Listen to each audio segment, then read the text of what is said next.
कैसी हैं आप? I am good. Okay ma'am, interview कैसा हो गया आपका? अच्छा हो गया इंटरव्यू।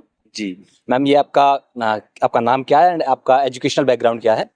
ये मेरा थर्ड अटेम्प्ट है और मैंने मास्टर बीए प्रोग्राम करा है Miranda house university of Delhi से। और मैंने मास्टर्स किया है पब्लिक एडमिनिस्ट्रेशन। ओके। अच्छा मैम, अगर हम इंटरव्यू की बात करें तो आपका इंटरव्यू जब आप पैनल के सामने गई तो इंटरव्यू कहाँ से स्टार्ट होता है, किस क्वेश्चन से आपकी शुरुआत होती है? मेरा संजय वर्मा सर का बोर्ड था और स्टार्टिंग में काफी उन्होंने कॉर्डियल किया था, काफी मतलब स्माइलिंग कर रहे थे और मुझसे यही पूछा था कि आप प्रे कर रहे हैं, आपके पेरेंट्स भी प्रे कर रहे होंगे आपके इंटरव्यू के लिए। मैंने कहा यस सर। एंड देन फिर उन्होंने पूछा कितने मॉक आपने दिए हैं, तो ऐसे करके फिर उन्होंने धीरे से फिर स्टार्ट कर दिया था उसके बाद इंटरव्यू। तो मैम मॉक दिए थे आपने? हाँ मैंने मॉक। क्या डिफरेंस नजर आया मॉक में और यार रियल इंटरव्यू में?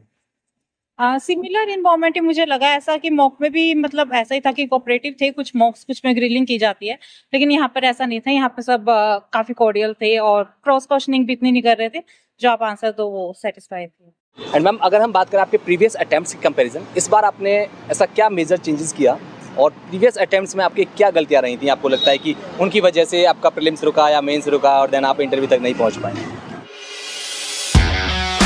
ये एक मंजिल है तो रास्ते भी होंगे और एक मेंटर भी जो मुश्किलों को आसान बना दे। नतीजे संयोग नहीं होते, दूसरों से बेहतर स्कोर होते हैं। GS Score, an institute for civil services. Good career is a process, and mentoring at GS Score is driven by primarily two objectives. One is empowerment and another is excellence. This is what we are known for. कामयाबी की राह पर 1000 से भी ज्यादा निशान। GS Score।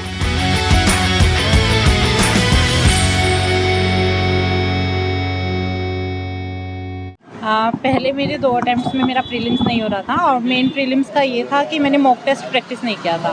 तो इस बार अटेम्प्ट में मैंने स्टार्टिंग से ही पूरा 1 साल मॉक प्रैक्टिस करी थी, तो ताकि मेरी प्रैक्टिस हो जाए, और वो मुझे काफ़ी हेल्प भी किया था एक्चुअल एग्जाम में। तो आपके अकॉर्डिंग क्या लगता है कि मॉक बहुत ज़रूरी है? हाँ, मॉक प्रैक्टिस काफ़ी ज़रूरी है, बिकॉज यूपीएससी में भी काफ़ी अनप्रिडिक्टेबल क्वेश्चंस आते हैं और ये मॉक में टैकल करने आ जाए तो ज़्यादा बेटर रहता है। तो एक स्टूडेंट को जो तैयारी कर रहे हैं, जो प्रीलिम्स में बैठना चाहते हैं, कितने मॉक्स उनको देने चाहिए?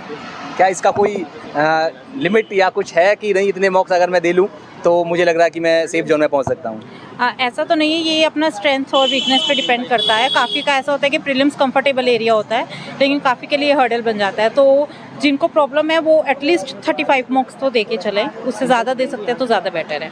एंड मैम, अगर मैं PYQs की बात करूँ तो PYQs के बारे में आपकी क्या राय है? क्या कितने ज़रूरी हैं PYQs, या ना भी करें तो चलेगा? नहीं, PYQs काफ़ी इंपॉर्टेंट रहते हैं, बिकॉज PYQ से ये पता चल जाता है कि यूपीएससी का माइंडसेट क्या रहता है while framing the questions. So actual exam में वो हमारे काफ़ी हेल्प करते हैं कि यूपीएससी इस टाइप के क्वेश्चंस पूछता है, इतनी कवरेज एरिया में हमें टॉपिक्स को कवर करना है। सो PYQs काफ़ी हेल्प करते हैं। मैम, मैं आपकी CSET की स्ट्रेटजी जानना चाहूँगा, क्योंकि CSET बहुत दुखी करता है लोगों को। बहुत से लोगों को जो है CSET में रुक जाता है, तो क्या कहेंगे, क्या आपकी स्ट्रेटजी थी CSET के लिए? For CSET, I will say that focus on strength and weaknesses. Like मेरा comprehension part काफ़ी सही था, तो मैंने comprehension part ही सारा CSET में complete भी किया था और मुझे लगता है उसमें मेरी accuracy भी ज़्यादा थी। और फिर मैंने रीजनिंग के क्वेश्चंस को आइडेंटिफाई किया था जो ईजी होते हैं, बिकॉज मैथ्स मेरा भी ज़्यादा अच्छा नहीं है, तो उसमें जो आपको कंफर्टेबल लगते हैं, लाइक कोई क्वेश्चन आता है रेशियो, परसेंटेज, तो इन टॉपिक्स को काफ़ी अच्छे से कर लीजिए और जो ताकि एक्चुअल एग्जाम में भी आप वो क्वेश्चन जल्दी अटैम्प्ट कर सको। मैम, एक और चीज़ रहता है कि जब एक स्टूडेंट्स आता है तैयारी करने के लिए, तैयारी की शुरुआत करता है, तो उसको ये नहीं पता होता कहाँ से शुरुआत करें, कैसे करें। क्या NCERT, वो कई बार सोचते हैं कि NCERT से अगर ना पढ़ें तो चलेगा, क्योंकि उनको ये लगता है कि NCERT की जगह अगर हम स्टैंडर्ड बुक्स पढ़ लें तो वो ज़्यादा बेटर रहेगा, उनका टाइम बच जाएगा। लेकिन क्या ये टाइम बचाना कहीं नुकसानदेह तो नहीं होता है? NCERT कुछ सब्जेक्ट्स के लिए इंपॉर्टेंट है, but for all the subjects I would not से कि NCERT मस्ट है रीड, बट कुछ सब्जेक्ट्स के लिए इंपॉर्टेंट है। फॉर एग्जांपल ज्योग्राफी के लिए, उनके लिए NCERT रीड भी करनी चाहिए। और अदर बुक्स के लिए वही PYQs चेक करके कैसे यूपीएससी क्वेश्चंस पूछ रहा है, उसके अकॉर्डिंग अपनी बुक लिस्ट रेडी करिए और वही पढ़ना। मैम, मैं आपके रिसोर्सेज जानना चाहूँगा, आपने क्या क्या रिसोर्सेज आपने रखे थे, वैल्यू एडिशन के लिए आपने क्या किया था, थोड़ा सा आप बताएं तो बहुत अच्छा रहेगा, लोगों को समझ में आएगा कि वो ज़्यादा गलतियाँ ना करें और बाकी के रिसोर्सेज को ना फॉलो करें। रिसोर्सेज मेरे जनरल रिसोर्सेज ही थे जो वैसे टॉपर्स बताते हैं, लाइक ज्योग्राफी के लिए एनसीईआरटी किया था, पॉलिटी के लिए लक्ष्मीकांत किया था, एंशिएंट इंडिया के लिए एनसीईआरटी किया था, आर एस शर्मा की एनसीईआरटीज थी, और साइंस एंड टेक्नोलॉजी के लिए करंट अफेयर ज़्यादा इंपॉर्टेंट रहते हैं, और इंटरनेशनल रिलेशंस भी करंट अफेयर से किया था। मैम मैं करंट अफेयर पे आऊँगा कि आप करंट अफेयर कहाँ से करते थे? क्या न्यूज़पेपर से करना ज़्यादा बेटर रहता है, या फिर आप अपने जो मंथली मैगजीन्स होती हैं वो ज़्यादा अच्छी रहती हैं?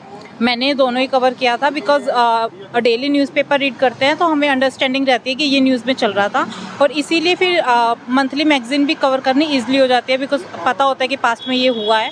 तो मैंने दोनों फॉलो किया था, करंट अफेयर्स भी, daily newspaper and monthly magazine. क्या आजकल chat GPT, artificial intelligence, Gemini वगैरह कुछ ऐसी चीज़ों को आपने प्रेफर किया था? नहीं, मैंने अपने प्रिपरेशन में नहीं किया था इनका। कुछ ऑनलाइन रिसोर्सेज बताना चाहेंगे? ऑनलाइन जो फ्री वेबसाइट्स होती है जो करंट अफेयर्स भी डेली देती है समरी में, तो उनको मैंने रेफर किया था। यूट्यूब कितना हेल्पफुल रहा आपकी इसमें प्रिपरेशन में? हाँ, यूट्यूब मेरा हेल्पफुल था कि काफ़ी टीचर्स फ्री एजुकेशन प्लेटफॉर्म्स है वहाँ पे यूट्यूब पे, तो मैंने उनको रेफ़र किया था। अगर मुझे कोई टॉपिक समझ नहीं आ रहा है तो फॉर इजी अंडरस्टैंडिंग मैंने उसके रेफ़र किया। मैम मैं आपके मेंस के आंसर राइटिंग की अप्रोच भी समझना चाहूँगा कि आपने किस तरह के सवाल आपने मतलब आंसर किस तरह से देना चाहा, आपने किस तरह से आपने अप्रोच रही आपकी मेंस में आंसर राइटिंग में, क्या कहना चाहेंगे? मेंस के आंसर राइटिंग के लिए I would say introduction, body and conclusion, ये फॉर्मेट रहता है आंसर राइटिंग के लिए, लेकिन इसमें डाटा वैल्यू एडिट करते तो ज़्यादा बेनिफिट रहता है। उसके लिए आप थोड़ा शॉर्ट नोट्स प्रिपेयर कर लीजिए करंट अफेयर मैगजीन से या न्यूज़पेपर से, तो इन्हीं को बस मैंने रेफ़र किया था और नोट्स बनाए थे। क्या प्रीलिम्स के लिए शॉर्ट नोट्स बनाना ज़रूरी होता है, या प्रीलिम्स के लिए स्टैंडर्ड बुक्स ही मतलब सही रहेंगी? मैंने at the end of 1 month मैंने बनाए थे, शॉर्ट नोट्स बनाए थे, ताकि थोड़ा कॉन्फिडेंस बूस्टिंग के लिए होता है। वैसे एक्चुअल एग्जाम में क्या आता है वो पता नहीं, लेकिन एंड टाइम पे आप रीड कर रहे होते हो तो ऐसा लगता है कि नहीं मुझे सब याद है पूरा 1 ईयर का कंप्लीट करंट अफेयर्स, तो मैंने शॉर्ट नोट्स बनाए थे प्रीलिम्स के लिए। मैं मैम की हॉबीज़ जानना चाहूँगा, क्या हॉबीज़ से सवाल वगैरह थे उधर? नहीं, मेरा भांगड़ा डांस मैंने हॉबीज़ में लिखा था, तो बस उसी पे ही क्वेश्चंस थे, लेकिन मेरी हॉबीज़ में मैंने सोशल सर्विस भी लिखा था, उससे उन्होंने कुछ नहीं पूछा था। इसके अलावा मैम मैं थोड़ा सा ये भी समझना चाहूँगा, एक मोटिवेशन के लिए क्या ज़रूरी है? क्या खाली टाइम, मतलब एक जो 24 आवर्स होते हैं सभी के पास में, तो क्या जैसे बहुत से स्टूडेंट्स कहते हैं कि नहीं हम 12 घंटे पढ़ते थे, 13 घंटे पढ़ते थे, 18 घंटे पढ़ते थे, तो मैम कितना पढ़ती थी और कैसे पढ़ती थी? ऐसे 12-13 घंटे तो नहीं, लेकिन डेली कंसिस्टेंसी रही थी कि 8 घंटे हो जाता था, तो 8 घंटे पढ़ी थी, और बस यही था। मतलब ऐसे 12-13 घंटे तो नहीं पॉसिबल हो पाता पूरा 1 साल के लिए, यही था। एंड मोटिवेशन से ज़्यादा मैं कहूँगी डिसिप्लिन ज़्यादा इंपॉर्टेंट है, बिकॉज मोटिवेशन कभी मोटिवेटेड रहते हैं कभी नहीं रहते हैं, तो फिर वो कंसिस्टेंट नहीं हो पाते। इसलिए डिसिप्लिन रहेंगे और टारगेट्स को कंप्लीट करने का अचीव करके रखेंगे तो फिर वो हो जाएगा।